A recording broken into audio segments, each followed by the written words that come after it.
Awesome.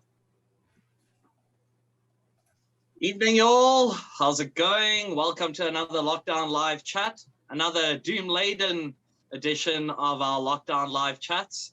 Here to help me deep dive this, my notorious co-host, Mr. Alec Lyle of Dracona Media. How's it going, man? Oh, it's all good.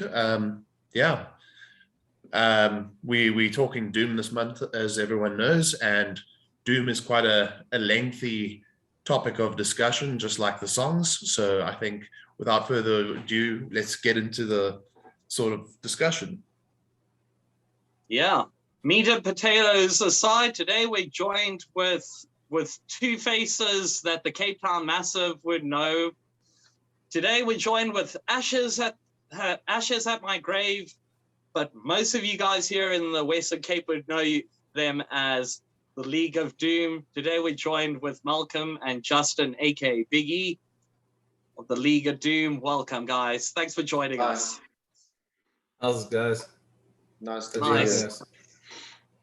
Yeah, so as Alec mentioned, we kind of, as per our name, the Lockdown Live chats, we start at the beginning of the lockdown. So I guess let's kind of kick it off with you, Malcolm, and then maybe Biggy, you can throw in your thoughts also. But the last 18 months in the League of Doom camp, and especially even in the writing process for Ashes, how's it been? How have things been treating you guys?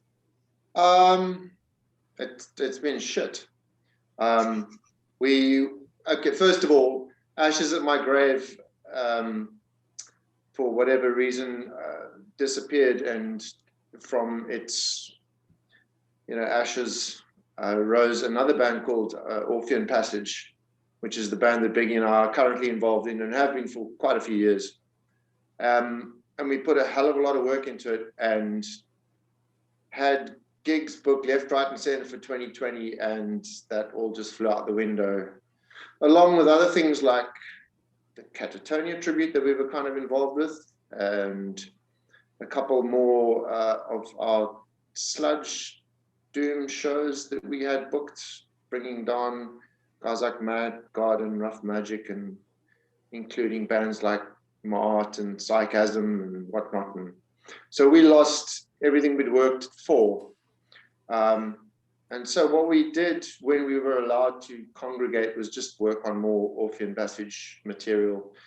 And that's all actually Biggy's stuff. He should be talking about that band. Awesome. Actually, that's a killer segue. How has the writing process been? What have you guys been conjuring up, Biggy?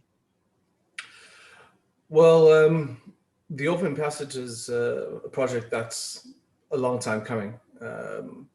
I left my band, A Walk with the Wicked, that was a death metal band, in 2010 or 2011, somewhere around about there. And I really wanted to write the music that I was passionate about, and that was death doom, really. And with life and work and with doom in general, things go slowly. And there were a number of challenges finding the right people. And that writing process started then, and in the search of finding those people. And one benefit of the last few years was actually finding, everything seemed to coalesce at the right time. I originally wanted Patrick from Mind Assault involved, but he was too busy then. But then over the last few years, he freed up his time, so he joined up, and we had worked with Francois from Devil's Peak, and we really enjoyed the stoner stuff we'd done. And we said, hey, do you want to get involved in this project? And he had free time. So yeah, everybody sort of came together piece by piece from all the various different projects, and we have a pretty strong lineup now, and it's been great. I've written a whole entire body of work and brought it to everybody, and now everybody's adding their own mixes to it, and we're fleshing them out into fully developed songs. We had the ambitions of having our first show last year, and we even got hold of Portraits of Flesh, and we were going to do a combined event. and the announcement was made on the League of Doom page, and then, well, yeah, last year happened. So yeah, it's crazy. Last year really seemed to, like stuff up the entertainment industry, as everybody really knows. It's really cool that you mentioned Portraits of Flesh. I actually work quite a lot with one of the guitarists, Alan Perkis. He's basically the guy that does all the production on all my music. So it's cool to hear that like Blackened Doom band from Joburg is getting sort of noticed down in Cape Town as well. I love this stuff. They played a Metal for Africa, and they were fucking awesome. And we were there and just said, look, are you interested in doing something like an album launch down here? And they were immediately like, yeah. And we were like, well, let's make it happen. And that sort of joined in nicely with our plans, and then they all got shot. So yeah, no, it's crazy that band is a killer band, and it's got talented producers left, right, and center in it. But let's bring it back to you guys, and more specifically, the League of Doom. So, Biggy, anyone who might be watching this, if they don't know anything about the League of Doom, maybe give us a brief breakdown of your guys' origins and like what's your intention? Is it still active?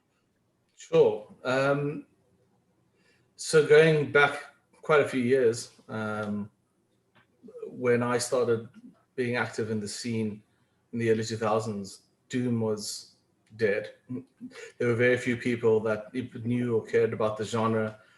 And as somebody who held the genre very dear to my heart, I was always quite, it was disappointing to not be able to share that connection with anyone and discuss music that was important to me.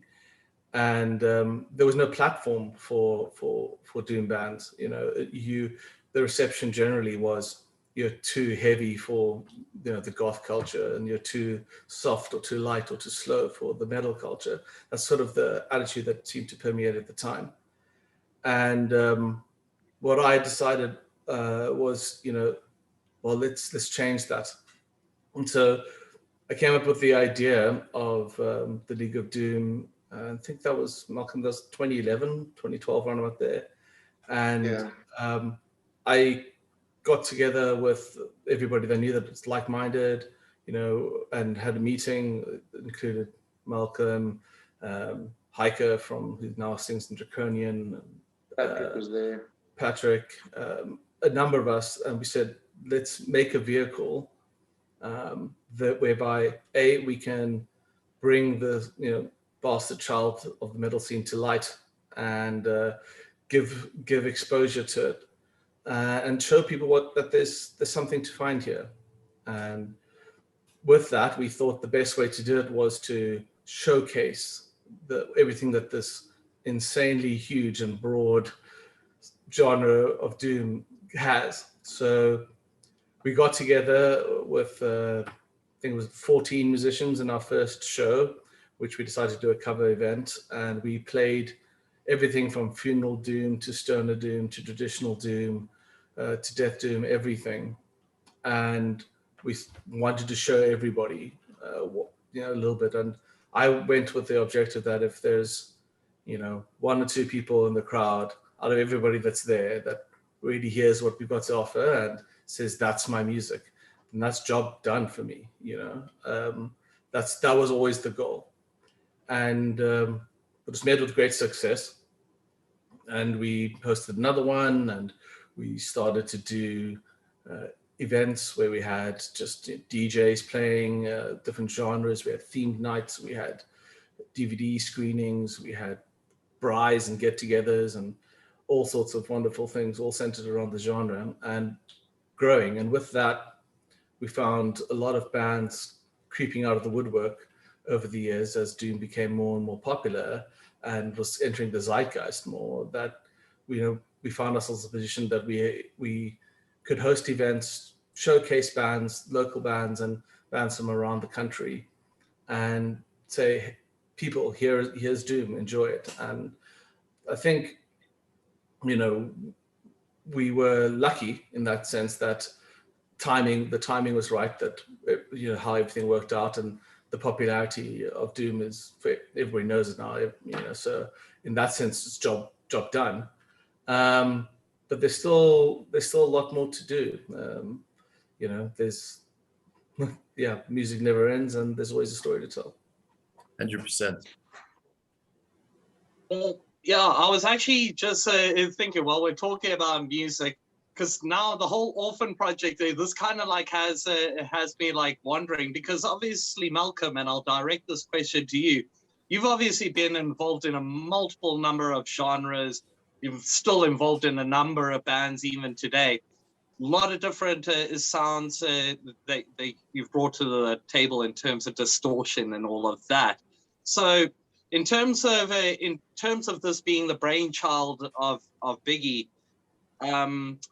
now he's obviously given you a whole bunch of projects, and you're going to add your flavor. How's that whole process been? Do you have some preconceived ideas that you're going to bring from the Grumlich days through over to this? Like all that jazz. Not really. You'd have to be a lot more talented to have that sort of preconceived arrogance. Biggy wrote a spectacular body of work, but he's given everyone in the band license to interpret their parts. You learn your parts first, then you interpret, then you change, and it becomes a fluid piece of work in the band room. Yeah, he wrote the basics, which were fairly elaborate, and but one man can't write that much music without a little bit of help, and it was an incredible basis to work from. And it's nice that everyone's had their own voice, and it was easier to work from a basis than the general jam in a band room, and throwing beer cans around and hoping that you can knock out a sound kind of thing. At least there was something to start with, which I found very helpful. And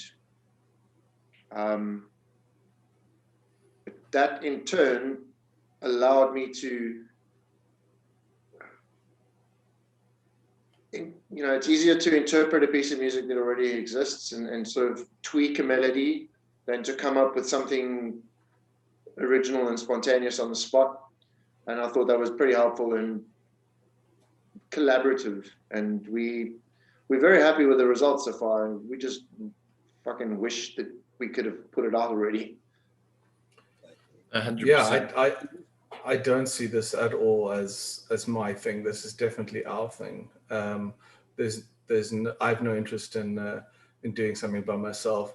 I think it's important, if you're in a band project, that everybody's voice is heard, their contributions are respected and put in, and it's no longer mine, it's ours, 100%. And everything that everybody's contributed has been amazing. Band practices are 6 people shouting at each other. It's just I guess that also goes to show, like, because you guys have so much like chemistry from jamming together in so many different covers and whatnot. I mean, it's just an organic flow moving into writing original material now as a group, and it's always it always has to start with someone. So that's kind of how it goes. So yeah. Well, it's very Cape Town. I mean, Ryan and I have been in 2 bands before this. Biggy and I have been in a band before this. Francois was part of Electric Bazaar. Pat, obviously, he's been around for a million years, and it all just, came together. Very Cape Town. 100%. Now, what we said in our last talk, which was with Tim from Mad God, is that Doom is a crazy genre, and it's probably one of the most diverse subgenres of metal. And obviously, speaking to Mad God last week, we touched on the stoner / psychedelic Doom side of things. And so the focus for us really this week is Death Doom. And I'm going to direct this to Malcolm, seeing as though you're wearing the My Bride, Dying Bride shirt.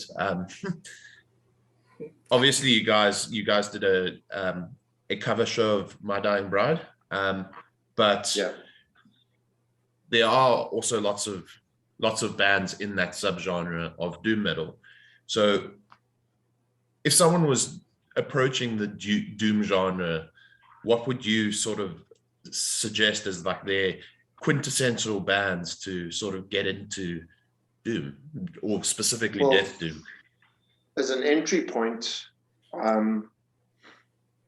mean, anybody who knows me knows that the answer that's going to fly out of my mouth is My Dying Bride, obviously. And I just find that their songwriting and their variety is better than anybody else's, and the quality. And right up there with them, obviously, Paradise Lost, who haven't quite been as true to the doom thing over the years as My Dying Bride has. But those two would be the ones that I suggested immediately. It's a whole bunch of others, and you can. Celestial Seasons was a band at one stage that I was super into. Early Anathema stuff, although completely different from their current stuff, was rudimentary. Out of the Peaceful Big Three, they were probably the heaviest at their inception. And right now, you know, due to the fact that I am, you know, affiliated with people like Biggy and like-minded people, I've been in turn turned on to a lot of great bands like Doomus and Swallow the Sun and Shape of Despair. But that also covers a variety of genres. You know, you can, if you want something palatable that you can get into immediately, go and listen to Theatre of Tragedy. If you want something challenging, listen to Slow, which is my current favorite on my playlist. Awesome. What about you? What about you, Biggy? Any other ones to dip people's toes into? I think for me, the immediate question I would ask them is, you know, where are you coming from musically? If you're coming from a black metal direction, I would probably start, you know, talking about bands like Abysmal Sorrow, sorry, or even looking towards something more like Alcesty, to like gravitate them towards things that are associated with doom. I mean, doom is so wide and you know, has so many different faces. I think there's always a core aesthetic and identity that's attached to a band that makes them doom, and you connect to it. And I would want to find where they're at and then suggest from there. But yeah, I could also just say, hey, go listen to this Ahab album. And yeah, so that's the deep end. Yeah. Well, I mean, I guess we can all pretty much agree that it all kind of started off with Black Sabbath. I mean, they were kind of like the beginning of what heavy metal was, and essentially the essence in terms of the slow riffs and the detuned guitar and the almost the horrific type of storytelling with it. Who do you and this is something that myself and Alec have even been trying to discuss. Who do you guys think though went and actually took it to the next level and actually kind of created the doom sound, the death doom sound as a standalone genre? We've obviously, Electric Wizard was one that got mentioned for psychedelic doom. So what are your guys' thoughts? Who do you guys think are the purveyors of it, pushed it? It's funny you should mention that, because Biggy and I have a standing argument about that.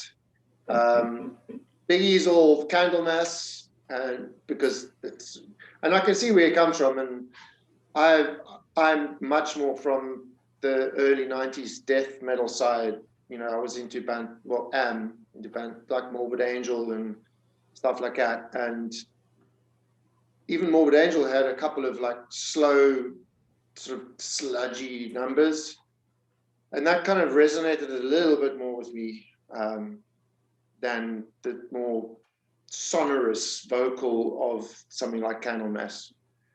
So I kind of preferred it a little bit more down and dirty, like, so we come from opposite sides of the spectrum in terms of opinion and taste, but we've met in the middle. So yeah, when it comes to doom in general, I in my mind it's Candlemass, but when it comes to death doom specifically, it has to be the Peaceful Three. You know, it's My Dying Bride and Paradise Lost and Anathema. They created what would become the death doom sound, and I think, especially in the early '90s when the sound really evolved, most people were trying to create some sort of imitation or adjustment on their sound, and then the genre expanded. They certainly cemented it.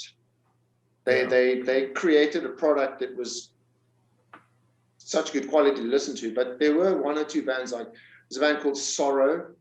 Well, basically they were just a death band who weren't quite as fast as anyone else, and they had that sound to them, but most people never heard of them, kind of thing. Mm-hmm. But like I said, like the slower, like a slow groove Morbid Angel, like a God of Emptiness, you know, that's a precursor to, I mean, that's slower than anything on the first My Dying Bride album. Cool. I'm going to take this question to Biggy. So obviously you've worked on a huge body of work for your current project.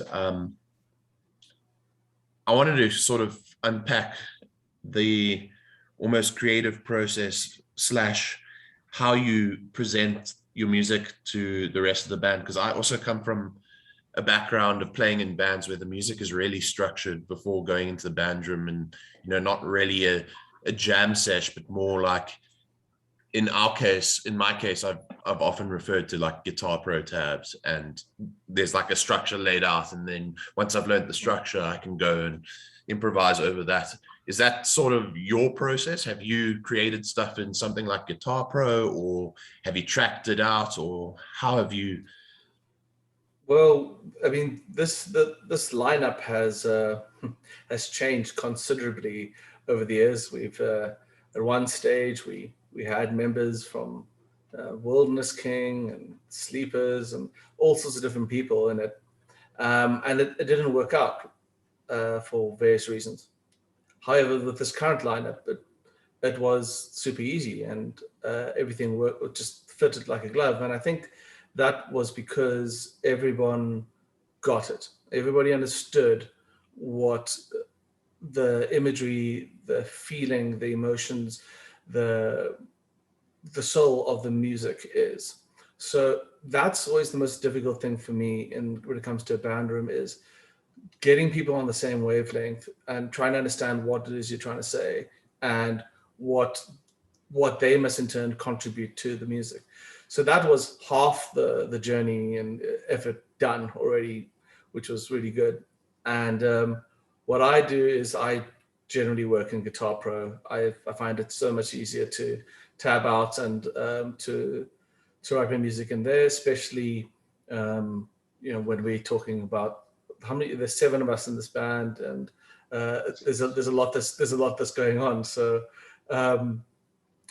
that's generally what I do, and I'll give everybody a guitar profile and talk it through. And sometimes I will send through a video of where I've messed around with some tones or played something, and then say, hey, this is what I'm thinking. But generally speaking, it is based off that file, and then we always have the rule that we play it as written, and then together in the band room, and then from there we adjust, and everybody changes what they feel like, or says, this will sound better if we did like this or that, and what if we change this around? And that's generally our process.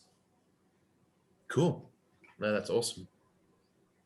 So yeah, I guess as we kind of start to draw towards the end of this chat, kind of dipping our toes into Death Doom, I guess now we can pretty much kind of assume that, with all the micro genres that have fed into the Doom genre, it's brought a lot more eyes onto the Doom product. I mean, you guys yourself, you now have a full-fledged band that, has new material that'll be coming out.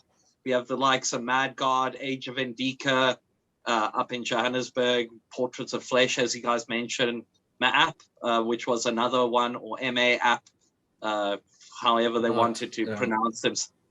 Yeah, so I mean, with all of that in mind, I mean, we're obviously still stuck hard in a pandemic lockdown case, but maybe Malcolm, maybe you can kind of answer this. What do you think the future of Doom in South Africa is? I mean, you guys essentially started off pushing this over a decade ago proactively, and now, like Biggy said, it's kind of, you know, slowly coming to fruition without having to, you know, really even do much. So what do you think the future is here in SA for it? Well, as long as we can get to a point where bands can showcase their stuff, be it live or on a recorded platform, I think we're doing well. I think a lot of people have sat up and taken notice, and as such, a lot of people have started getting into it and to produce it themselves, you know, to create Doom. There are some even more bands, interesting bands like Sarcasm, and there are two as yet unnamed bands in Cape Town that we are aware of. There's that, what's that other band? I forget completely, but there's actually, it's kind of like the early 90s where everyone was just like, they were just all of a sudden this whole bunch of death metal bands. And out of that came quite a number of quality ones. And it's the same thing I can see is happening now. It's like, be it sludge or stoner or death doom or whatever, there seems to be a lot of interest, and there seems to be a lot of people creating it. And as long as we can overcome our current situation, I think that there will be quite a lot of interesting things to watch and listen to and see. And I think that because it's such a micro sub genre that's so or unrepresented and misunderstood, the nice thing about it is the people that are involved tend to be more DIY about it. So you'll probably find awesome shows at obscure venues and people doing things out of the ordinary just to get heard and to come out and, you know, to be out there and be seen. So I think we're in for an interesting trip in the next couple of years. And we'll do whatever we can to help. Yeah, the days of just relying on going to Gandalf's or Mercury for a show are gone now. And yeah, I think the DIY approach and trying something unique and different has benefits, right? Because you're gonna come up with interesting ideas. We're gonna innovate. We're gonna find you know, people who actually care and are passionate about it. Sick. As we wrap this up, I think the best thing to do is almost get any last plugs that you guys might want to make. Obviously, you've been writing material. You were on the cusp of gigging it and album launches and stuff. Is there any plans on that stuff being released? Is there anything you can plug at this point in time? Give it over to Biggy, I guess. Yeah, well, nothing that we are going to release right now. I think our plans have obviously been delayed by this process as well. You know, with limited interaction with people, we can practice less, and things need to be freshened up, and the recording process also slowed down because of that. So nothing from our side right now. But yeah, I think yeah, we should expect something soon. Awesome. Well, yeah, again, thank you so much for joining us, guys. I mean, it's been such a rocking chat, just kind of like dipping a little bit into Death Doom. I mean, obviously we're hoping for some League of Doom events for for the near future. We'll see what venues pop up and all of that. But yeah, thanks so much for taking out a little bit of your time.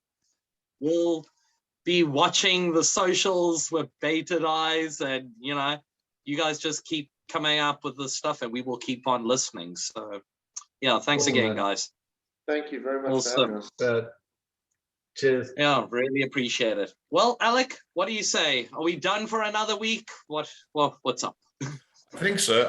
I know that we could probably talk for days on this music, and I think we definitely must have the guys back when their material's out, or you know, around a release date.